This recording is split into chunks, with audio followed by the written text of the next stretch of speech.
en las obligaciones para el Estado que derivan de los derechos humanos, en concreto de los tratados internacionales.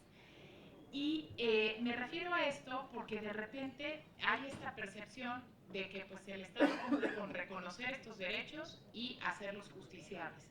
Y me parece que desde una perspectiva de los derechos humanos en el derecho internacional, las obligaciones del Estado van mucho más allá, y yo he identificado, digamos, tres como muy importantes.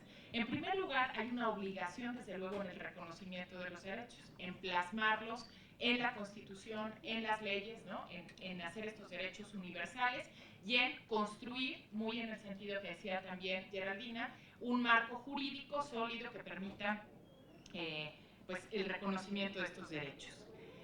Hay una segunda obligación, ¿no? que tiene que ver con la definición de obligaciones a actores concretos relativas a estos derechos, porque además muchos de estos derechos constituyen libertades, pero otros constituyen prestaciones directas que debe dar el Estado y que debe hacer para garantizar estos derechos, porque si no tenemos sujetos obligados concretos, es decir, autoridades y obligaciones muy bien definidas, el simple reconocimiento de los derechos muchas veces no es suficiente, ¿no? Sino que tiene que haber un titular claramente identificado con obligaciones muy claramente definidas.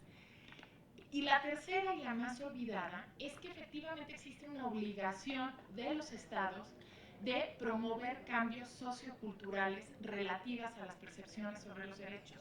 Y esto en muchos campos que vinculan a derechos de grupos tradicionalmente discriminados.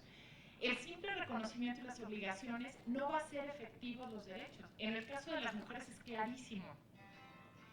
Perdón. Que no se va nunca se va a conseguir la igualdad simplemente pues habiendo reconocido y haciendo justiciables estos derechos. Entonces hay una obligación particular, muy concreta por parte de los estados de promover estas transformaciones con todos los medios a su alcance, con los medios legales, pero también con campañas de difusión, de sensibilización, con organización también de agendas de deliberación pública que conduzcan a este cambio cultural. Y me vino a la mente ahora que escuchaba a Jorge el caso de Robbie Bridges, ¿no? que fue la primera niña afrodescendiente que fue a una escuela para blancos. Y es impresionante precisamente, o sea, las imágenes de esta niña, ¿no? Una niña muy pequeña, acompañada por su madre, por guardaespaldas, y toda la gente haciéndose a un lado porque no querían tener como compañera a una niña afrodescendiente, ¿no? Entonces, esto muestra, digamos, es como un referente muy claro de cómo el Estado tiene que hacer acciones concretas para terminar con la discriminación.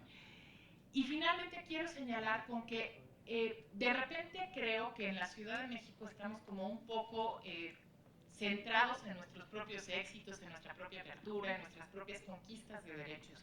Tenemos que llevar estas reflexiones y esta agenda de liberación a los estados de la República, porque de repente pensamos aquí que ya conseguimos mucho, que ya cambiamos y que ya somos mucho más abiertos y tolerantes, y nos vamos, digamos, a los estados vecinos y esta realidad es completamente distinta.